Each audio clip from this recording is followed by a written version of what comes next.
Hello guys, welcome back to school trip day 4 video. അപ്പം ഞങ്ങൾ രാവിലെ തന്നെ എണീറ്റ്, ഞങ്ങളാണ് കേട്ടോ ഫസ്റ്റ് എണീറ്റ്. പക്ഷേ പ്രയോജനമൊന്നും ഉണ്ടായില്ല. എല്ലാവരും ഒരുങ്ങി വന്നപ്പോഴത്തേക്ക് ഒരുപാട് ലേറ്റായി. പിന്നെ ഞങ്ങൾ പോയി ഫുഡൊക്കെ കഴിച്ചു. പിന്നെ രാവിലെ നല്ല രസമായിരുന്നു. ബസ്സിൽ ഉറക്കമൊക്കെ ഉണ്ടായിരുന്നെങ്കിൽ എല്ലാവരും നല്ലോണം എൻജോയ് ചെയ്തു. ഇവൻ പിന്നെ നോൺ സ്റ്റോപ്പാണ്, ഇരിക്കാറേ ഇല്ല, ഇങ്ങനെ നിന്ന് കളിച്ചുകൊണ്ടിരിക്കും. അങ്ങനെ ഞങ്ങൾ നേരെ വണ്ടർലായിലെത്തി.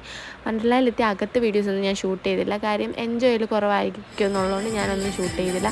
പിന്നെ ഞങ്ങൾ നേരെ ബസ്സിൽ കയറി. ബസ്സിൽ നല്ല വൈബായിരുന്നു, നല്ല ചില്ലായിരുന്നു. എല്ലാവരും ഒരുപോലെ എൻജോയ് ചെയ്തു. കാര്യം എന്ന് വെച്ചാൽ ഞങ്ങൾക്ക് സങ്കടം ഉണ്ടായിരുന്നു, സന്തോഷം ഉണ്ടായിരുന്നു. സങ്കടം എന്ന് പറയുന്നത് ഇന്നും കൂടെ ഉള്ളല്ലോ എന്ന് ആലോചിച്ചിട്ട്, സന്തോഷം അതും അത് തന്നെ, എല്ലാവരും ഇന്നും കൂടെ ഉള്ളല്ലോ എന്ന് ആലോചിച്ചിട്ട്. ഏറ്റവും കൂടുതൽ എൻജോയ് ചെയ്തിട്ടുള്ള എൻ്റെ സ്കൂൾ ട്രിപ്പാണ്. അതുപോലെ എൻ്റെ ലാസ്റ്റ് സ്കൂൾ ട്രിപ്പ് കൂടെയാണ്. എനിക്ക് എല്ലാവരോടും പറയാനുള്ളതെന്ന് വെച്ച് കഴിഞ്ഞാൽ, നമ്മളെല്ലാവരും എത്ര വഴക്കുണ്ടാക്കിയാലും അടിയുണ്ടാക്കിയാലും സ്കൂൾ ട്രിപ്പിന് പോകണം. ഇതുപോലുള്ള മൊമെൻറ്റ്സ് ഒന്നും പിന്നെ നമ്മുടെ ലൈഫിൽ നമുക്ക് ആലോചിക്കുമ്പോൾ ഒന്നും കൂടെ തിരിച്ച്